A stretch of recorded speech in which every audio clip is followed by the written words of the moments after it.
All right, Shalom, this is your brother Yonathan. All right, first and foremost, I want to give all praises to the Most High, Yahweh, Hashem, Yahshai, Bahashem, Rakah, Wadash. I want to give double honors to the apostles and the elders of Great Millstone. I want to say Shalom to all the brothers and, of course, the few sisters who are pursuing this truth in sincerity. All right, may the blessing of election be upon your house.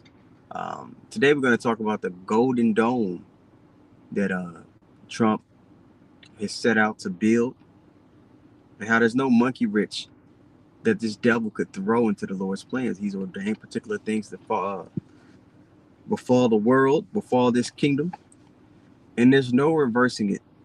Okay, so what most people don't understand is that the things that can't be seen as spiritual things hold a greater bearing on what happens in the physical realm than the things that you can see. So the Lord has mandated that this movie is going to play out a certain way. There's nothing that the characters within the movie could do to alter that. And that's the pride that Esau has. He thinks that, he could do something to change the story, the outcome. I'm going to play the audio to what Trump said earlier today, and we'll get precepts from there. And again, I just had a tooth pulled a couple days ago, so it's bothering me. So if I have to pause for a little while or anything like that, man, just have some patience with me. All right, so here's the audio. Turn this volume up here first.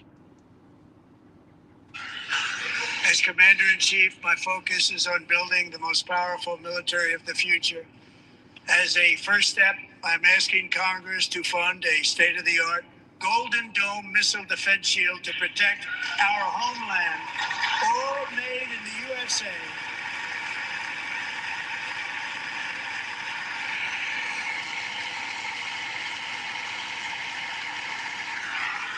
Ronald Reagan wanted to do it long ago, but the technology just wasn't there, not even close. But now we have the technology. It's incredible, actually. And other places they have it. Israel has it. Other places have it. And the United States should have it too, right, Tim? Right? They should have it too. So I want to thank you. But it's a very, very important. This is a very dangerous world. We should have it. We want to be protected, and we're going to protect our citizens like never before. All right, so again, that's their plan to have that golden dome, because everybody knows what's getting ready to pop off. The war of Armageddon, which is prophesied in the scriptures. Okay, I want to go to Isaiah first. I want to go to Isaiah 55 and 11, just to back up what I stated before we played the audio. You go to Isaiah 55 and 11. Check this out. Let's see what it says. We'll start up actually at verse 8. Point is in 11. It says, "For my thoughts are not your thoughts, neither are your ways my ways, saith the Lord. For as the heavens are higher than the earth, so are my ways higher than your ways, and my thoughts than your thoughts.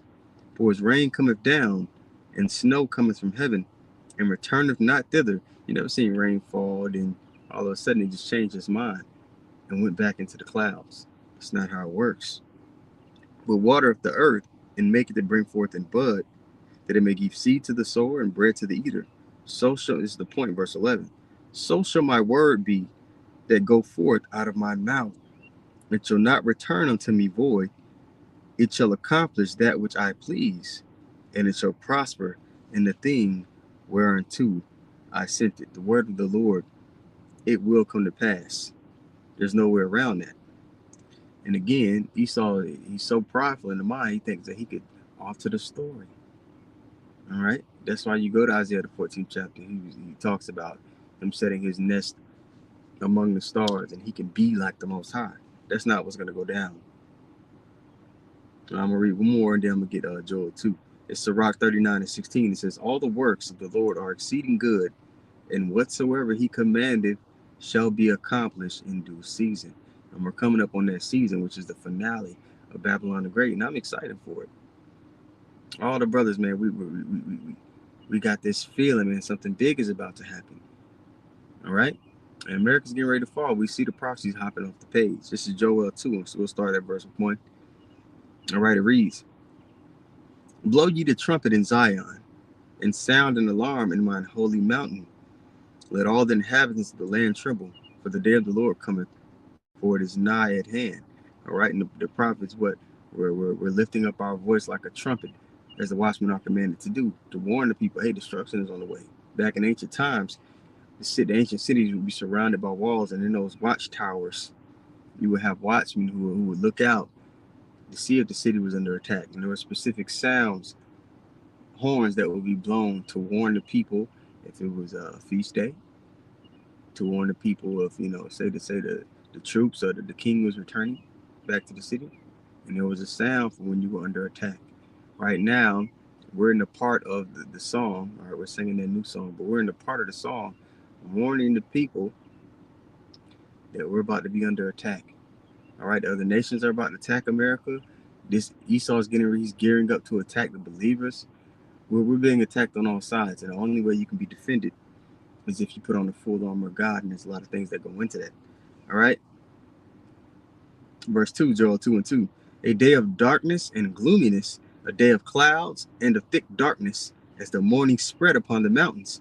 A great people and a strong, there have not been ever the like.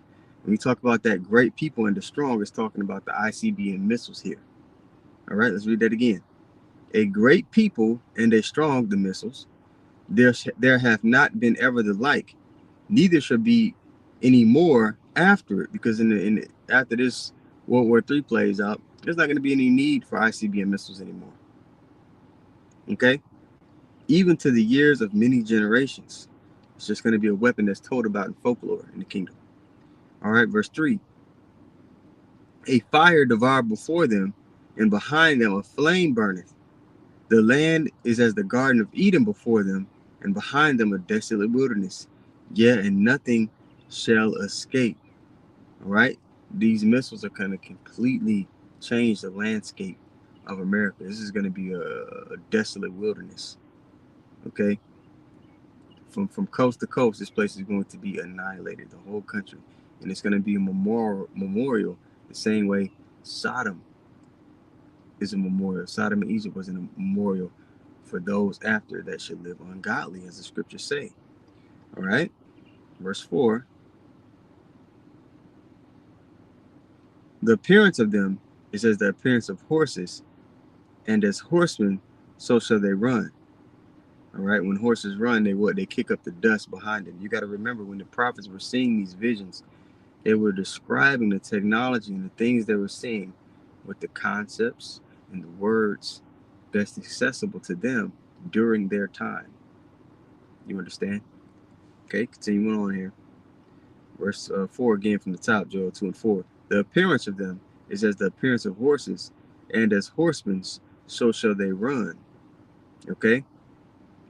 Verse 5.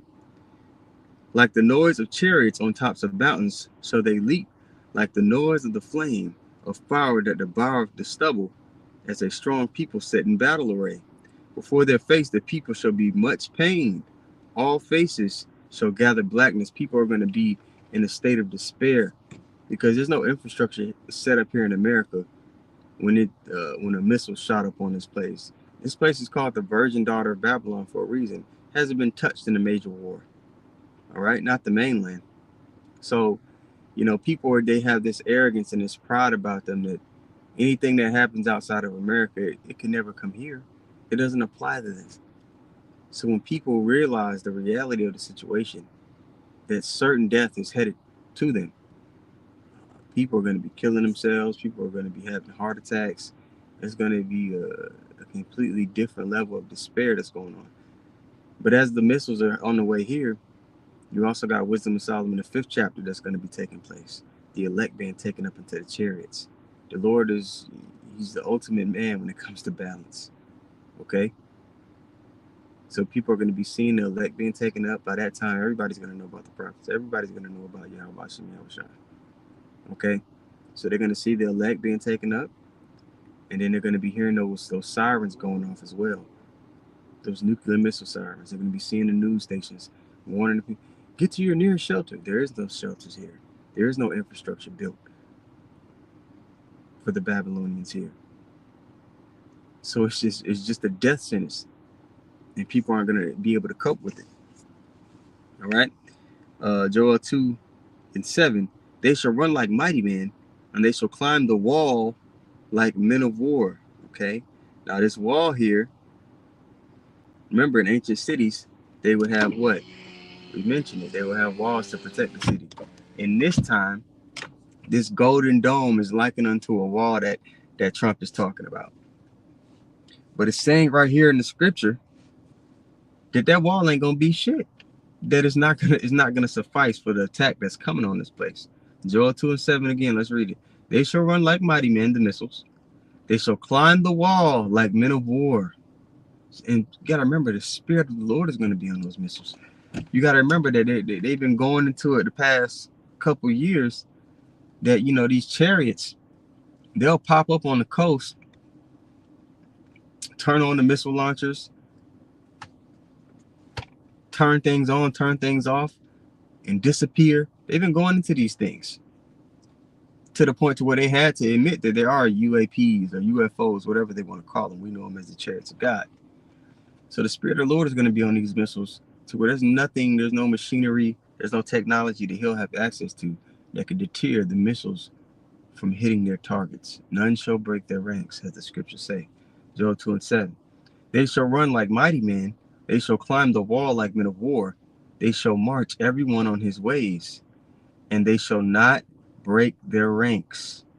Okay? They're going to hit their targets. Their defense system, this golden wall Trump is talking about, which is in the scriptures as we're reading, it's going to be meaningless.